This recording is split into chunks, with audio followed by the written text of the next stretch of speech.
What if anyone's on? Crazy. You can dance. What is poppin', y'all? Welcome back to the channel. As y'all know, my first couple videos have just been me doing time-lapse drawing. But I thought for today's video, why not switch it up a little bit? So I got a Q&A for y'all. Now, if you follow me on Instagram, you'll know that a couple weeks back, I put up a little question tab in my story and basically gave you guys the opportunity to respond and ask me any questions you want specifically for the purpose of this video. A huge shout out to everybody who took me up on that and dropped some questions. I'm going to be reading off those questions today for this video. If I don't get to all of them, I may or may not do a part 2. It depends. I just don't want this video to be like 30 minutes long. Yeah, man. Anyways, thank y'all for tuning in. Obviously, if you like the video, be sure to drop a like and a comment and a subscription. Now, without further ado, let's get into the questions. Question 1. What is your favorite color? I don't even have a favorite color. Me being an artist, I love to use all types of different colors. I don't discriminate. But for the purpose of the video, I'm just going to say red. Next question. How long have you been drawing? 2 hours later. Short answer, for a long time. To get more into it, I'm 17 now. I'd say I've been drawing for about, I'd say at least 13 years. So yeah, most of my life. Next question from my dear sister. She says, and I quote, how does it feel to be a bum? Now, I hate to break it to you, sweetheart, but I wouldn't know.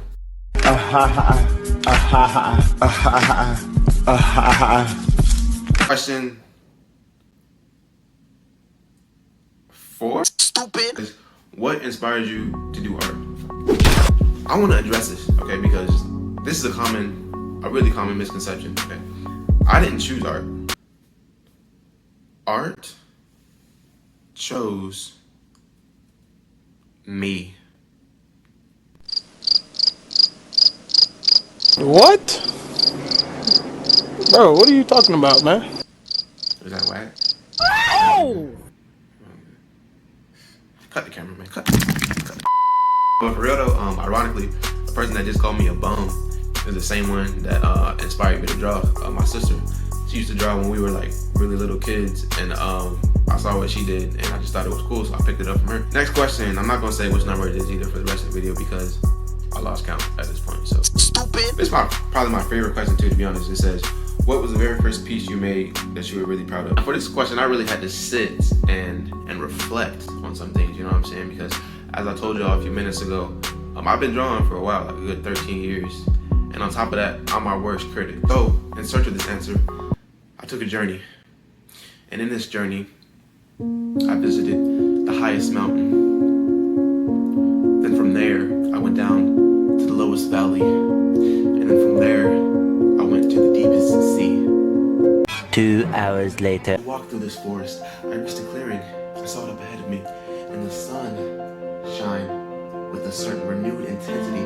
3 hours I later. sat down, weary from my travels, next to a beautiful spring with the most crystal clear water. And of course, I cupped my hands in and took a drink. Eventually. I found my answer. Boy, if you don't...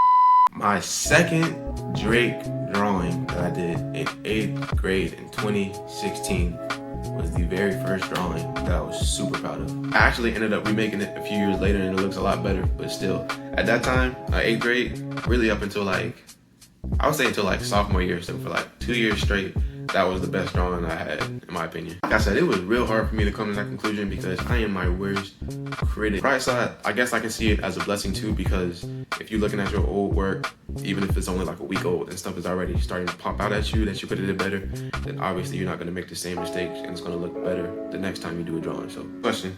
What materials do you use in your artwork? The most common tool that I use in my artwork are these Prismacolor pencils. You seen my work on Instagram, you probably noticed because in a lot of my pictures, I have Prismacolor either tagged or I have like a picture of the box in it or something like that.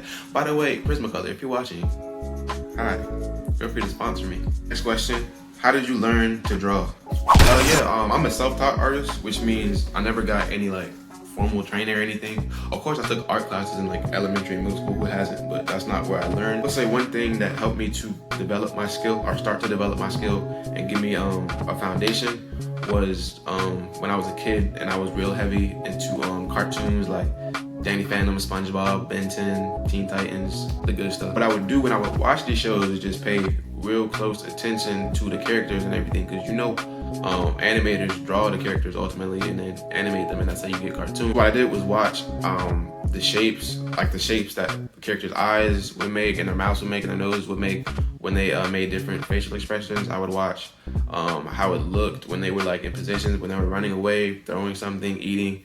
Just real small details like that that people normally wouldn't pay attention to. And when I saw something that was drawn on a cartoon that looked better than what I could currently draw at that point, take that, sketch it out a little bit, and ultimately incorporate it and switch it up a little bit to fit me. And that's how I learned for the most part. Really taught me to do was to pay attention to details that other people might not see, and that eventually helped me when I shifted over into making more realistic stuff like portraits and stuff. Like it's still the same principle, like I still use the same thing. So between those two things and then practice, that's how eventually I was able to advance in what I do. Next question, what is a goal? I like this one too. What is a goal that you would like to accomplish with your art? Oh, if this can be considered a goal or not, I think so. But like I said before, I mainly use colored pencils when I draw. What I want to do is branch out eventually into painting, so that way I could like do custom shoes and paint on like jean jackets and stuff like that. I think that'd be really cool. Congratulations, y'all. We made it to the last question. Everyone who's tuned in to this point, give yourself a nice pat back. Yeah. Now the last question is, why did you start a YouTube channel? Honestly, I've been wanting to start a channel for a minute, but I kept coming up with all types of excuses and stuff as to why I couldn't. Like, oh, my camera quality is trash. Oh, I'm not good enough as an artist yet. Oh, people wouldn't watch me. What really ended up being the turning point for me was when quarantine like first started, like back in March, when everything was shut down, when you couldn't go nowhere, when you couldn't find a roll of toilet paper at the store. I don't know why that was a thing, but it was. And eventually I ran out of stuff to do at home, so I had to start getting creative with stuff to keep me busy. And that's when I went out, got the tripod, got a little ring light, and then started my first video. That is the last question, y'all. Thank you so much for tuning in. Thanks again to everyone who dropped the question. Of course, if you like what you see, be sure to drop a like and a comment, as well as subscribe. Check out some of my other videos, and then for even more content, be sure to follow me on Instagram. I'll leave the handle up right here. That's all I got for y'all, man. Thanks for watching. See y'all next time. Peace.